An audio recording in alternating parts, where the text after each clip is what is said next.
National ladies कार्यक्रम में जुड़ चुके हैं। वीरेन जी, कल से फिर से इस्लामाबाद में पीस टॉक स्टार्ट हो रही है, लेकिन ट्रंप ने फिर जिस तरह से लिखा है कि इतने बम मारूंगा कि पूरा ईरान धुआं धुआं हो जाएगा, तो क्या इस माहौल में कोई बातचीत कर सकता है? देखिए, इसके लिए अगला जो 15-20 घंटे हैं वो बहुत महत्वपूर्ण हैं। उसी में तय हो जाएगा कि आगे बम गिरेगा या सीज फायर जारी रहेगा, क्योंकि अगर वार्ता टूटेगी तो ट्रंप ने कहा कि हम बमबारी करेंगे, उसके लिए तैयार हो जाइए। होर्मुज जो है एक दुनिया का सबसे बड़ा चौक पॉइंट बना हुआ है, जहां से तेल गैस जा नहीं पा रहे हैं। 1/5 हिस्सा करीब पूरी दुनिया प्रभावित है इस युद्ध से, खासतौर से एशिया और उसके सटे हुए देश। अब ये लड़ाई तो दो बड़े देशों के बीच है, इजराइल और ईरान की होती तो निपट गई होती, लेकिन ये अमेरिका के आने से लड़ाई ज़्यादा लंबी हो गई जी।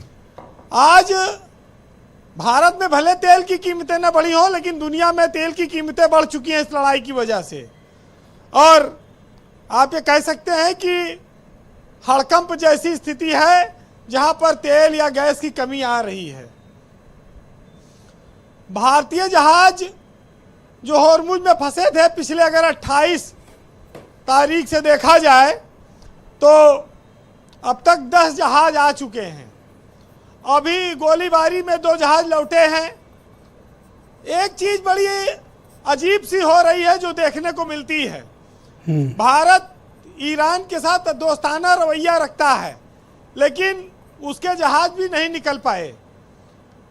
तो क्या ईरान खुद चाहता है कि भारत के जहाज पार ना हो?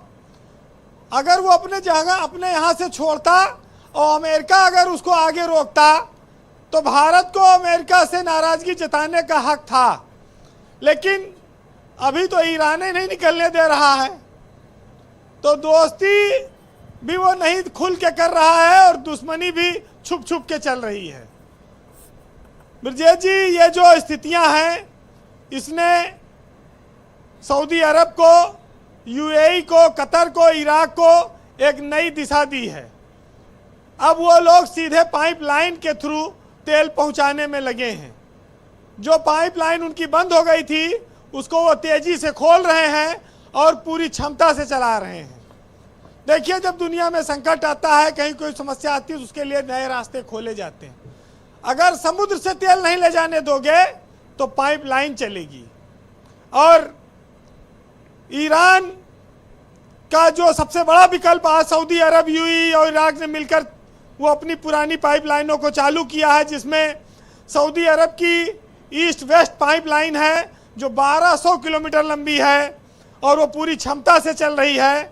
और जो बहरीन के पास से एक पोर्ट बना हुआ है जो यम्बू पोर्ट, मतलब रेड सी, लाल सागर तक आता है, और वहाँ से फिर एशिया और यूरोप के लिए तेल ले जाया जा सकता है। तो ईरान का वहाँ पर कोई कंट्रोल नहीं है और ये काफ़ी आसान रास्ता बना रहा है। लेकिन सबसे बड़ी बात यह है कि क्या ईरान में राजनीतिक कंट्रोल कमज़ोर हुआ है? IRGC मजबूत है? क्या इस वार्ता के लिए वो दबाव डाल रही है कि जब तक शर्तें न मानी जाए कोई राजनीतिक लोग न जाएं? कुछ मतभेद है स्थानीय स्तर पर। जैसा कि एक सूचना ये आ रही है कि ईरान में जो जनता है वो अब युद्ध नहीं चाहती है। उसने एक तरह से माना है कि अब युद्ध नहीं, अब बातचीत के रास्ते हल निकालिए। एक बड़ा प्रेशर डेवलप हुआ है। अब वो कितना सही है ये कल, वैसे उम्मीद है कि बातचीत के लिए आ रहे हैं लोग। जो अमेरिका का वॉल स्ट्रीट जर्नल है उसने इस बात का दावा किया है। जी वीरेन जी, सीज फायर कल खत्म नहीं होगा, बढ़ेगा। और ईरानी जो वायु सेवा है, जो डोमेस्टिक है, घरेलू उड़ाने हैं, ईरान भी उसको शुरू करने की तैयारी कर रहा है जी। तो वहां भी नॉर्मलसी की ओर जो चीजें जा रही हो, वापस युद्ध की ओर वो लोग नहीं झोंकना चाहेंगे। वैसे आप इस बात को अच्छी तरह जानते हैं कि आज होर्मुज ने गैस, तेल, ऊर्जा, तमाम सारी ज़रूरतों को लोगों को परेशान कर रखा है। लेकिन हमारे यहाँ भारत में ये कहावत कही गई है, मैं आज फिर से बात दोहराता हूँ जी, कि हमारी आपकी कोई मतलब नहीं। तो ये तो दो सांडों की लड़ाई में झाड़ियों का नाश हो रहा है खाली। हम लोग तो झाड़ी बने हुए हैं, ये सब दो सांड लड़ रहे हैं और इस वजह से न तेल आ पा रहा है न गैस। जी, फिलहाल कंक्लूड करें जी। हम भारत की उस व्यवस्था को बताना चाहते हैं जिसमें कहा गया कि हम जंग नहीं चाहते, हम जीना चाहते हैं। हम विनाश नहीं चाहते, हम सृजन चाहते हैं। हम युद्ध नहीं चाहते, हम बुद्ध चाहते हैं। ये भारत की एक परंपरा है।